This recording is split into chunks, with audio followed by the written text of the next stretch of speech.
Hello. Thank you. Hi and good afternoon, everyone. Thank you for having us today. We are Team Guardian Angel. I'm Pankaj Bhatta and he is Mr. Lochan Acharya.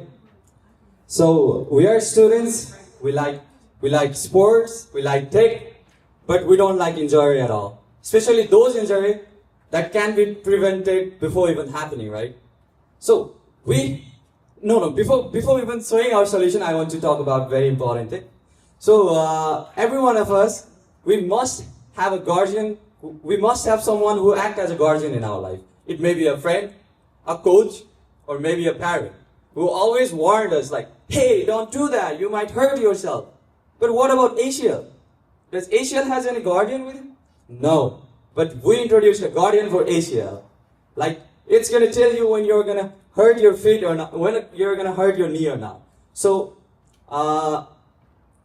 we made something for the young athletes, like using their smartwatch, like Fitbit or Apple Watch or Garmin, from their everyday, like their load, the kind of sleep, the kind of fatigue, everything. We have a formula for that, and I'm gonna present you about that later in the slide. And I'm just gonna give you the brief intro about this. So introducing you, Guardian Angel. Oh, my bad, it's Guardian ACL, but it's the Guardian Angel for ACL though. So it's the same thing. So Guardian ACL, preventing ACL injuries in young athletes. So turning everyday smartwatches into early warning system for movement risk. No any hardwares, no expensive techs, just your smartwatch that will tell you the risk score of you happening ACL injury. So next slide please. Thank you. The problem we are solving is in Louisiana and across the US, ACL tears remain one of the most devastating injuries for youth athletes. So the problem is right here, and you know what? It's predictable yet preventable. So most ACL injuries follow recognizable patterns.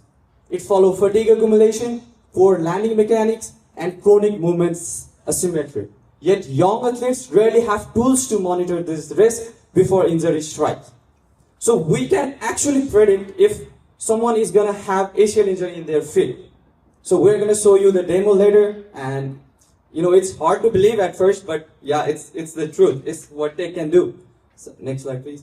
And the opportunity we found out here is hardware is already with us. We only need the software. We only need the thing that is gonna guide us if we are gonna hurt our knee or not. So athletes already own a wearable. They wear it before starting their training, and they get different kind of things like steps, cadence, gait symmetry, and all those different things. And no new hardware is needed. Instead of building new hardware from scratch, we transform existing wearables into a practical injury readiness system that works for athletes without access to sports medicine specialists. Next slide, please. Thank you. So our solution, an early warning system. I'm telling you, it's an early warning system. It's not a totally medical diagnostic tool, but it's a diagnostic tool that can show you early warnings of you hurting your knee. So we have built an app that connects to existing wearables and transforms passive fitness data into actionable injury prevention site. For example, you have Fitbit in your hand, and you connect to Fitbit, Google Fitbit. You have that app. We use API from the backend. We put all the data from the Fitbit, and we use some formula. We use machine learning to detect early ACL injury risk and all those things. It's true though. It's true. So we connect wearable. It's daily risk analysis. Like every 10 minutes, it just updates. It just syncs data from Fitbit or Apple Health. Like every 10 minutes. Like if I walk like 10,000 steps now, and after 10 minutes it's like 11,000, then it automatically syncs every 10 minutes. And the personalized guidance, like if I have the 23% out of 100%, right? So it gives a personalized guidance that, come on, you have to do this list, and you have to focus on your knee, you have to do this kind of warm-up exercises, you have to go see a doctor or something like that. The approach is simple. Turn data your smartwatch already collects into insights that help prevent devastating knee injuries. So no new hardware, no complex setup, no specialist required. Next. So what we track today? Daily steps and cadence, activity intensity, heart rate patterns, sleep and recovery. So these are the things. and setting realistic expectations for now, if we use Fitbit only, it only gives us like 20 to 30% useful predictive signal from basic movement and recovery data.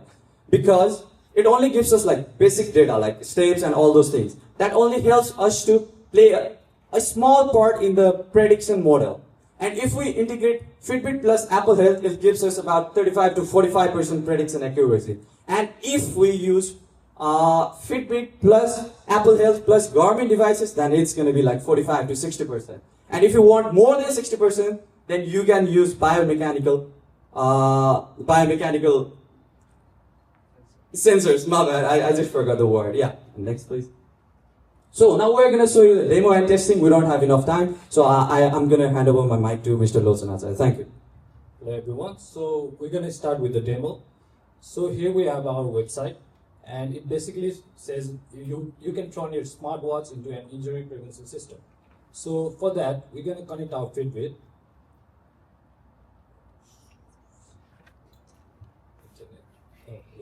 So this is the Fitbit account of our friend who is a soccer player. So he has a risk score of 25.2, which is on the high spectrum of the lower risk quantity.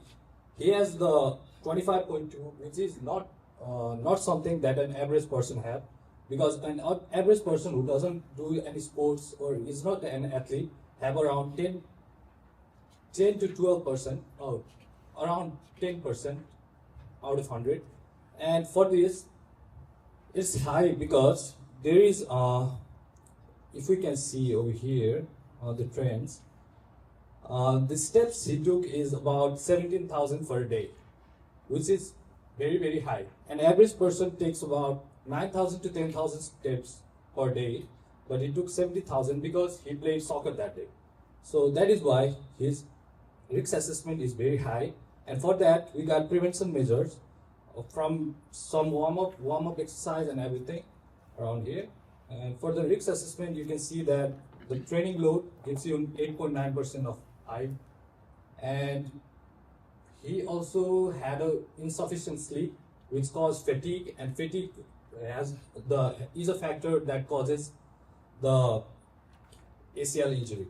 So we're gonna head back to the slide. And so for the core technology on how our algorithm works, we're gonna start with phase 1, where we launched our system, and it uses the transparent scoring formula, which is based on fatigue, load, and variability pattern from the wearable data. And in phase 2, we collected feedback from our users. At evening, athletes provide simple feedback about their knee, stability, pain, or discomfort that day. And in phase 3, the model is trained after collecting 100 consecutive samples. That shows that it is consistent with the predicted risk and reported condition. The system trains a personalized ML model, which is trained in random forest or gradient boosting model, which replaces the formula we used.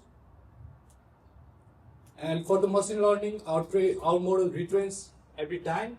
So it also have a privacy protection, because athletes never provide private medical data. They only provide subjective feedbacks like, my knee felt stable today, I got hurt today. So the trained model stays user specific, meaning only every athlete gets their own personalized ML model. So to build this, we use front-end, back-end, database, model training, and integration. For the integration, as you can see, we only use the Fitbit API, because for the Apple Health and Garmin, we didn't have much time to build it, because it took a lot of time to get accepted for that. And for the impact, it's for the young athletes who don't have enough resources for a personalized trainer, or someone who cannot afford a sport medicine specialist. So it also, I want to say that our system gives early awareness to fatigue, movement, instability, and load mismanagement. It doesn't predict the ACL injury at all. We use the research paper to calculate the fatigue, to look into if fatigue, neuromuscular fatigue, strength asymmetry, landing mechanics, and cumulative training load causes ACL injury or not? Are they the risk factor for ACL injury? Thank you. Thank you.